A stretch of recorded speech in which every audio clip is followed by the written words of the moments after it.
Brandon Graham is back, but is this the final move the Philadelphia Eagles make at the edge rusher position? We'll talk about it on today's edition of Locked On Eagles.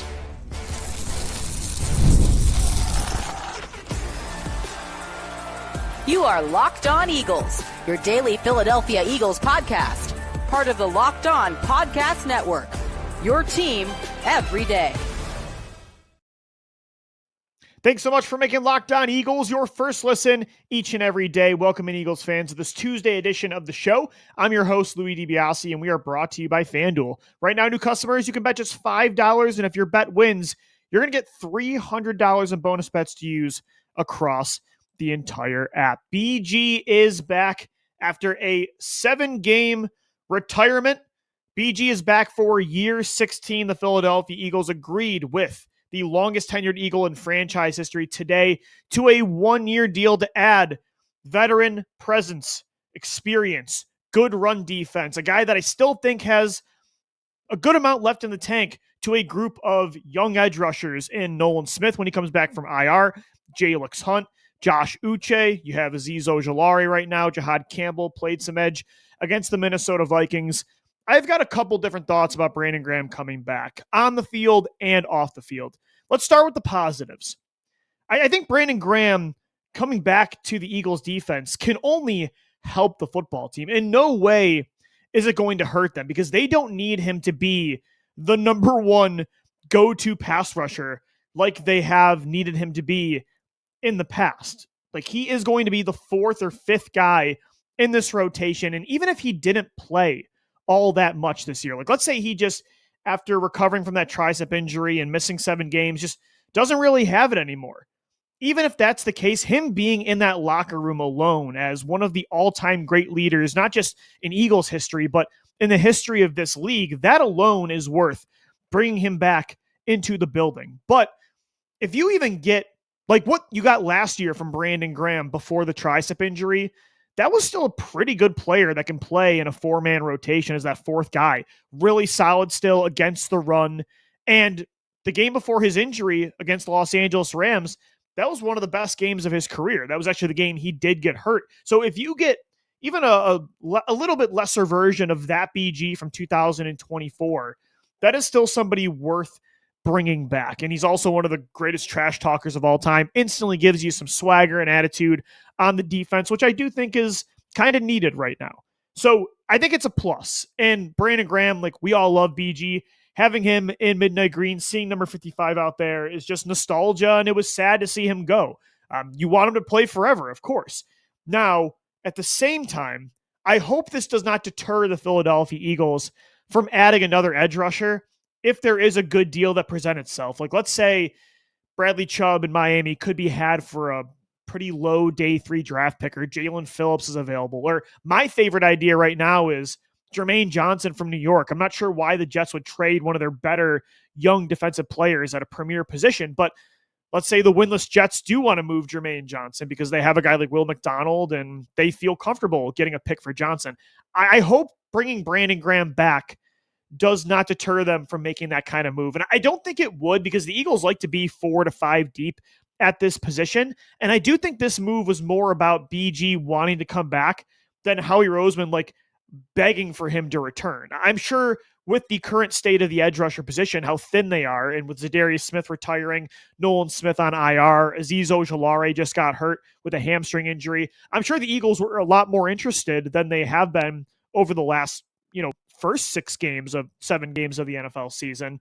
But I think this was more about BG wanting to come back than the Eagles like saying, this is the move we have to make. So I hope that's the case. If this is the only move, though, I'm not panicking. I don't want it to deter them from being aggressive before the trade deadline, but I am pretty confident that when Nolan Smith comes back from IR in November with Jalen Hunt, if you get the Hunt that we saw in Minnesota the rest of the way, I mean, look at these numbers. Pretty unbelievable. 5 pressures, 3 quarterback hits, had a pick 6 on Carson Wentz. Jalen was great. If you get Nolan Smith back, and he's an elite football player, if you get that ascending Jalen Hunt we saw in Minnesota, Josh Uche has been a very underrated edge rusher this year. Had a huge clutch sack in the 4th quarter on Carson Wentz in the red zone in a really close game on Sunday.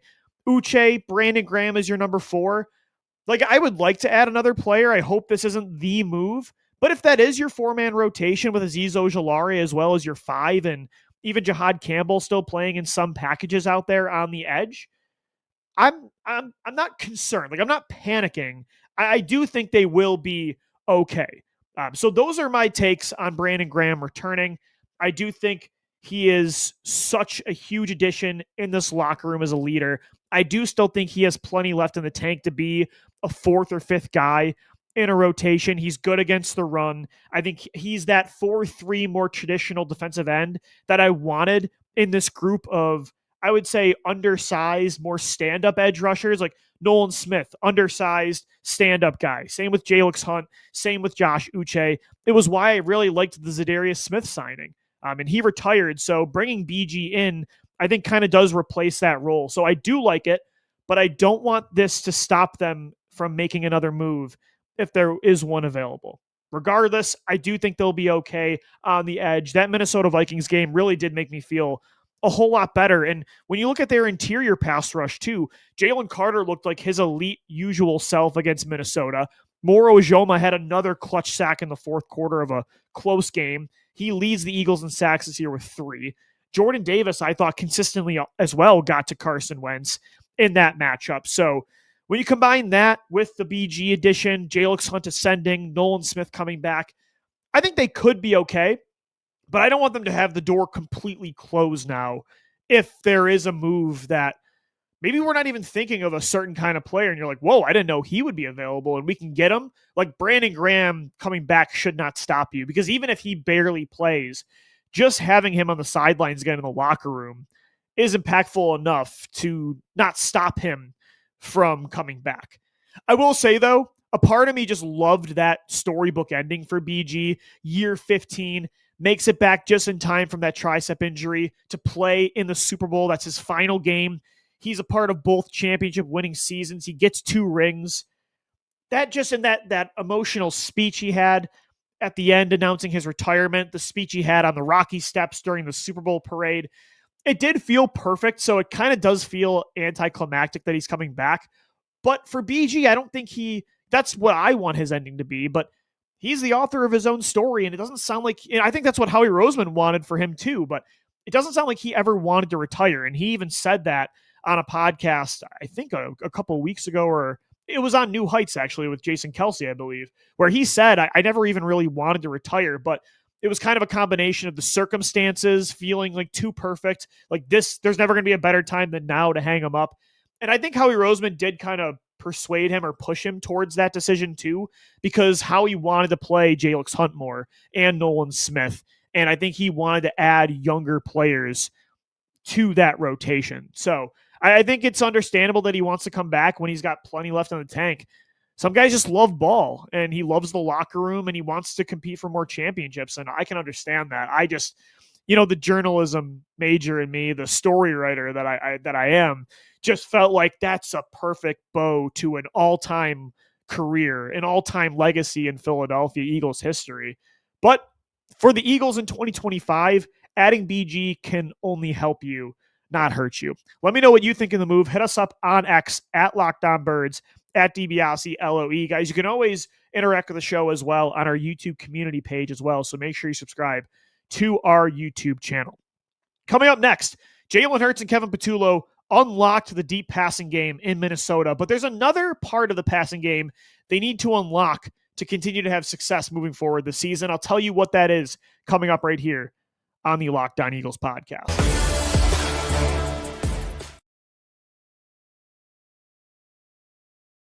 I'm Cody Rourke from Locked On Broncos, and this episode is brought to you by Peloton. Peloton is shaping the future of fitness with the brand new Peloton Cross-Training Tread Plus, powered by Peloton IQ. This is Peloton's most advanced equipment yet, giving you real-time guidance and endless ways to move, whether you're running, lifting, or you're cross-training with your favorite instructors like Alex Toussaint. It's training reimagined to make your workout more personal. Peloton is built for breakthroughs with features that help you plan, stay motivated, and hit peak performance. You can let yourself run, lift, flex, and go, while Peloton handles all the rest. Plus, Peloton IQ provides real-time strength coaching, tracking your progress and suggesting weights that challenge you so you can get stronger. Plus, the new movement tracking camera, it counts your reps and corrects your form in real time, making sure every rep is safer and smarter. So let yourself run, lift, flex, push, and go. Explore the new Peloton cross-training Tread Plus at onepeloton.com. Today's episode of Locked On Eagles is also brought to you by Mazda. Mazda crafts cars for those who do more than simply move. Mazda delivers confidence with every ride with more IIHS Top Safety Pick Plus awards than anybody else. From footwork to breathwork, athletes sweat all the details. Mazda brings the same intention to how they craft every model. You can feel Japanese craftsmanship in every detail, from the metallic accents to available Napa leather upholstery. You can make everyday drives feel like anything but, from smooth handling to intuitive controls. All-wheel drive standard in every crossover SUV. You can drive with confidence through almost any season. Like the players, they sweat every detail at Mazda because when you make every move count, impossible becomes irrelevant.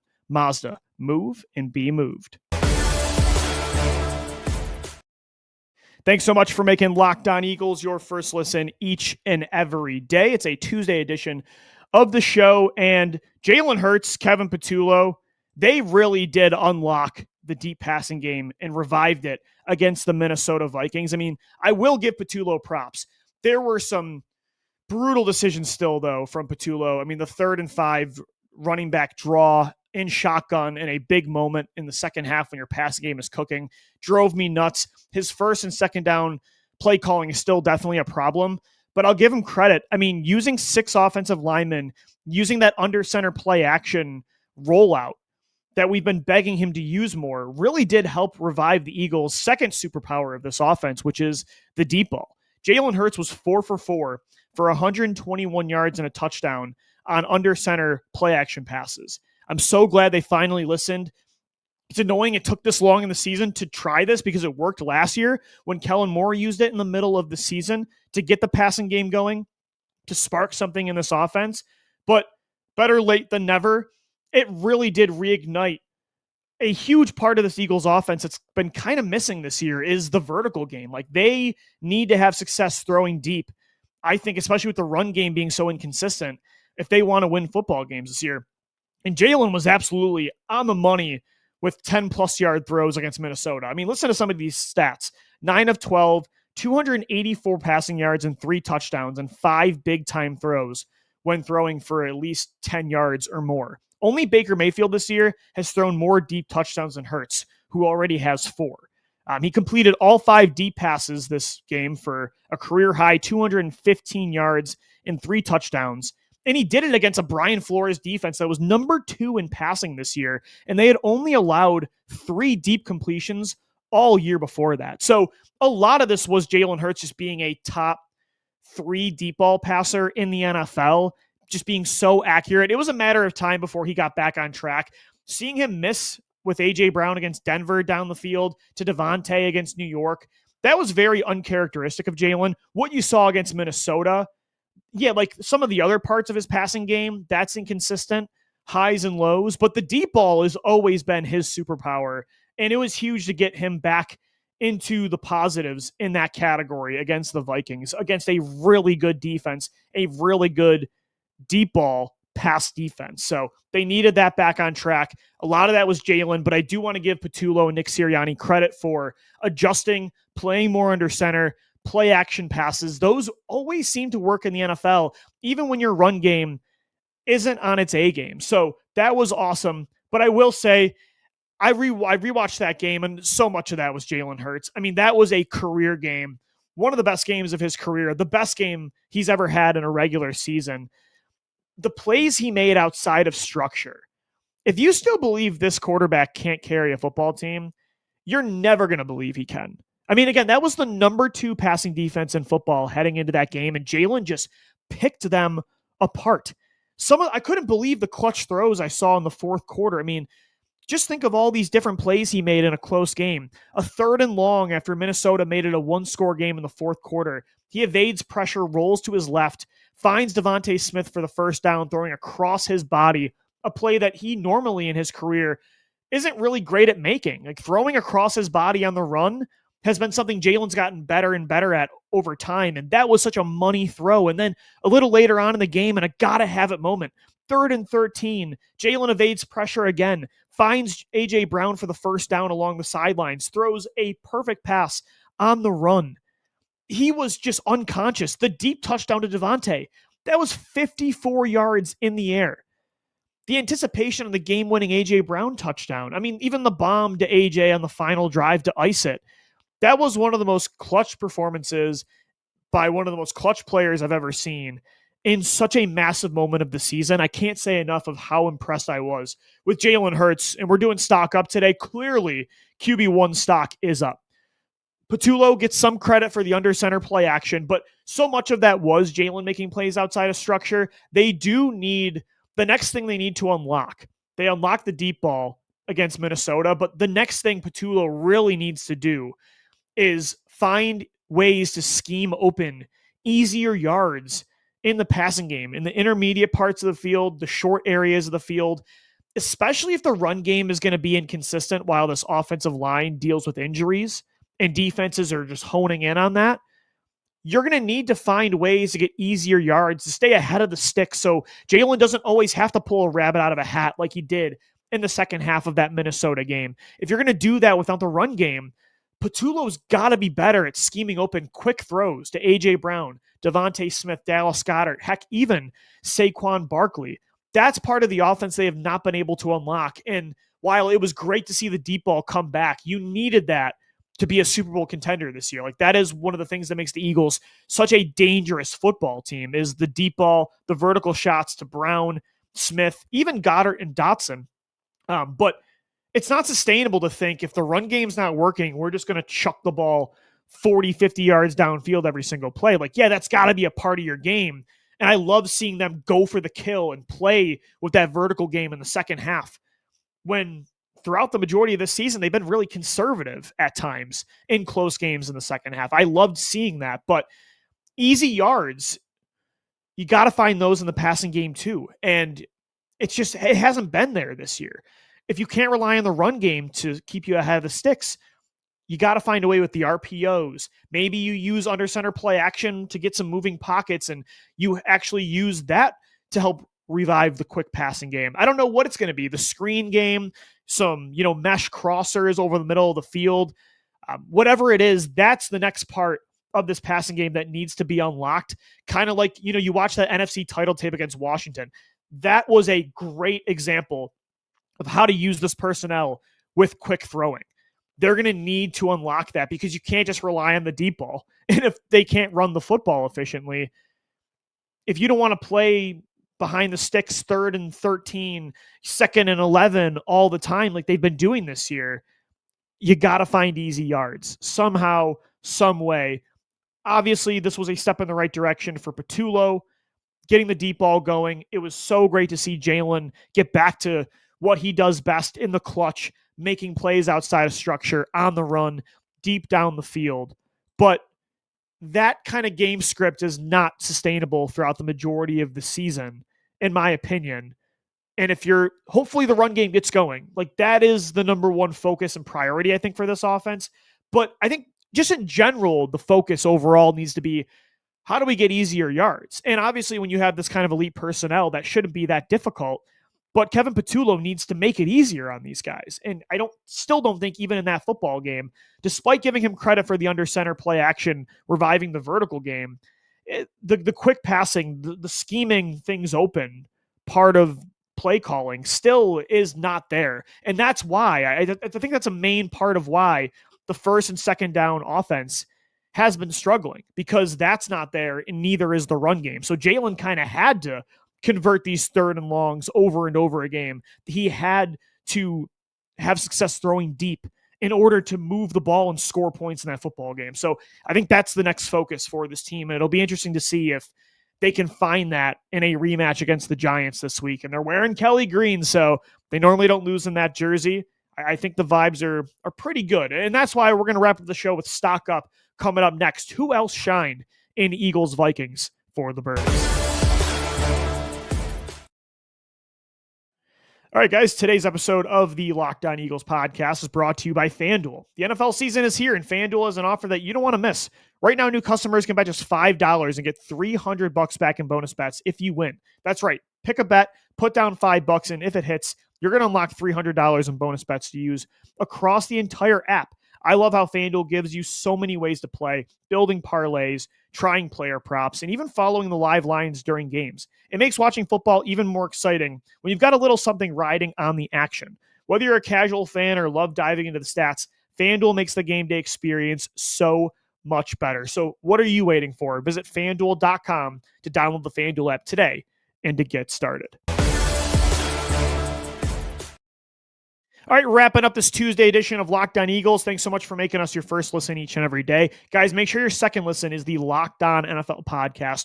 2 episodes a day, I should say, Monday through Friday, every single day each week. Tyler Rowland, the madman, gets you ready in the morning.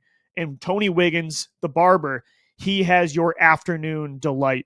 Football talk twice a day, Monday through Friday, on the Locked On NFL podcast. Let's wrap up the show with stock up. Outside of course, Jalen Hurts, who else, and he was the star of the show, of course, against Minnesota, but who else shined in that win against the Vikings? I think his 2 top targets in the passing game is who we have to start with. Devontae Smith and A.J. Brown. I mean, these 2 were absolutely incredible in this football game. They combined for over 300 receiving yards on the day, 304 to be exact. And again, I love that they allowed these 2 to be your closers in a close game when Saquon Barkley couldn't be that guy. It felt like all year in the second half, they didn't know how to close games out without Saquon just taking over. And it felt like they got really safe and conservative. They're like, let's just let the defense do it. Just don't turn the ball over. Like, let's punt, field position battle. It's like, no, like Saquon isn't your only weapon. You were able to close out games before 2024, and it was because you have 2 alphas at receiver. Devontae Smith and A.J. Brown, just give them opportunities to do that for you. And it felt like this was the first game this year where Jalen and Patullo just said, number 6 and number 11 are going to do this for us. Like, let's just get them the football. And that's what they did. And they're going to need that in the second half moving forward if the run game still sees these peaks and valleys that it's had all year. And it's been more downs than ups so far in 2025. Devontae Smith, especially, though, in this game was unbelievable. I mean, a career day, the most yards he's ever had in a game, the most yards actually a receiver has had all year this year with 183. The longest catch of his career, called his shot on a 79-yard touchdown on Isaiah Rodgers. Crazy enough, Devontae, he has the 7th most receiving yards this year in the entire NFL at 504. He's on pace for over 1,200 yards. I said it on the show on Sunday after the game. This is a top 10 receiver, is a top 10 clutch player at his position. I'd say top 5 clutch player at his position right now in the league, and he deserves his flowers. But A.J. Brown, too, I mean, only 4 catches, but they were all crucial catches. I mean, a 4th and 4 deep touchdown on the opening drive, a 3rd and 13 conversion, and maybe the biggest play of the game in the 4th quarter, the game-winning touchdown, caught that ball in traffic over the middle of the field, and then he put the game on ice with a deep ball on that final drive. That was the dagger. I mean, talk about a valuable 4 touches for A.J. Brown in this football game. Moving forward, like, let them take over football games for you. They did it in 2022. They did it for 11 games in 2023. Like, they can do it too. And I'm glad we were reminded of that in this Minnesota game. Switching sides, let's talk about the defense a little bit. Haven't talked about them much on this show, actually. We haven't really talked about them at all outside of BG. Stock up to Jalen Carter. That was the world breaker Jalen Carter the Eagles could really use moving forward. The defense has been great all year, but if they want to be a number 1 unit like they were in 2024, if they get that version of Jalen Carter the rest of the way, this can be the best defense in football again. He had 4 quarterback hurries, 2 quarterback hits, including the one that forced the pick 6 to Jalen Hunt in the first half. And it wasn't just like, again, the numbers don't really tell the whole story. After that hit on Carson Wentz, it felt like everything the Vikings offense did was either away from Jalen Carter or everything was focused on how do we shut down number 98. And it opened up some one-on-ones for Moro Ujoma to get a sack in the 4th quarter. It opened things up for Jalen Hunt. And I just think it kind of dictated terms the rest of the game. number 98, like he's kind of like a planet. He's like Jupiter where everything revolves around him, and his impact on this team is so massive. And they've been getting some good moments from Jalen this year, but that was the first time it felt like he really took over a football game and just, had his way. Like he really, what's the saying? Like just forced his will on that game and really dictated terms. He was incredible. And if they get that from number 98 the rest of the way, this defense is going to be pretty hard to score points on. And then shout out to Jalen Hunt, who I mentioned earlier. How impressive was that? Zadarius Smith retires this week. Nolan Smith is on IR. Azeez Ojulari goes down early in this game with a hamstring injury. We called them out pretty much this week saying they need more from Jalix, whether it's fair or not. And he puts on this kind of performance. 5 quarterback pressures, 3 quarterback hits, a pick 6. He was in Carson Wentz's face all day. If they get that version of Jalix Hunt the rest of the way, bringing BG back will be enough because Hunt was, for 4 quarters, all over the place. He was disrupting RPO plays. He was good against the run. I mean, Jalix was pretty unbelievable. And that was exciting because that's the Jalix Hunt the Eagles thought they were getting this year when they felt comfortable letting Josh Sweat go in free agency to Arizona, when they didn't really do a whole lot in adding pass rushers through free agency and through the draft. So Jalix was so good. And if he can keep that up moving forward, I think they will be okay without making a trade on the edge. A couple more stock ups here. Let's talk about the corners. How about Cooper DeJean and Quinyon Mitchell going up against one of the best duos in the NFL at the wide receiver position? And they really did hold Justin Jefferson and Jordan Addison in check. Cooper DeJean with one of the more underrated plays of the game from an importance perspective, where left sideline in the red zone, in the end zone, I should say, Carson Wentz throws a fade ball to Jefferson, one-on-one with Coop. Jefferson catches the ball. DeJean gets his hands in between Jefferson, breaks the ball up, holds Minnesota to a field goal. That was a huge moment in the game that I feel like people aren't talking about enough.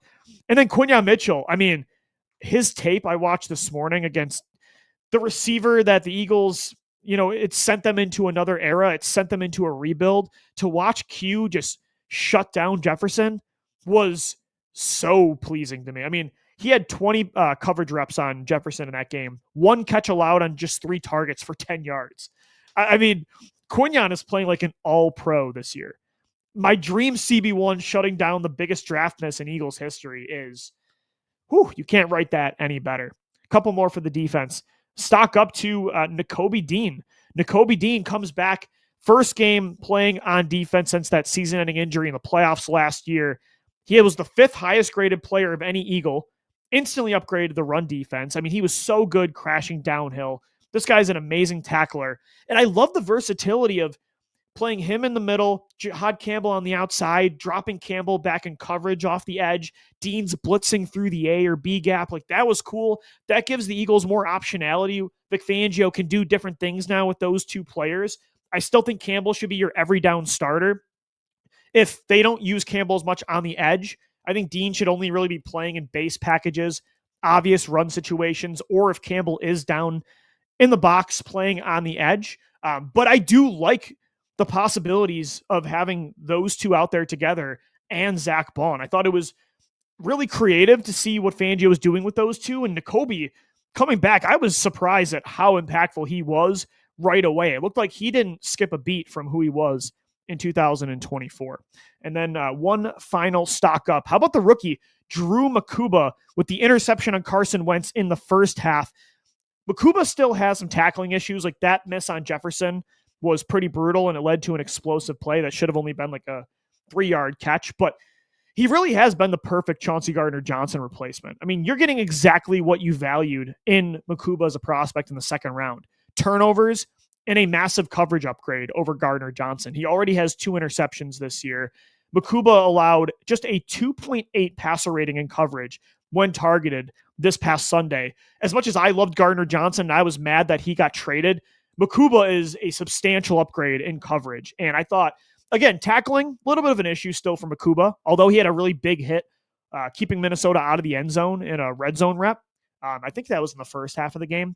But Makuba's coverage, ball skills, like that's why you drafted him out of Texas. You kind of handpicked him to be Gardner-Johnson's replacement for a reason. I think he showed you again in Minnesota that he is that guy. I mean, the way he tracked that ball, that deep ball to Jefferson with Quinyon trailing, it just high points the football, great catch, finishes the play.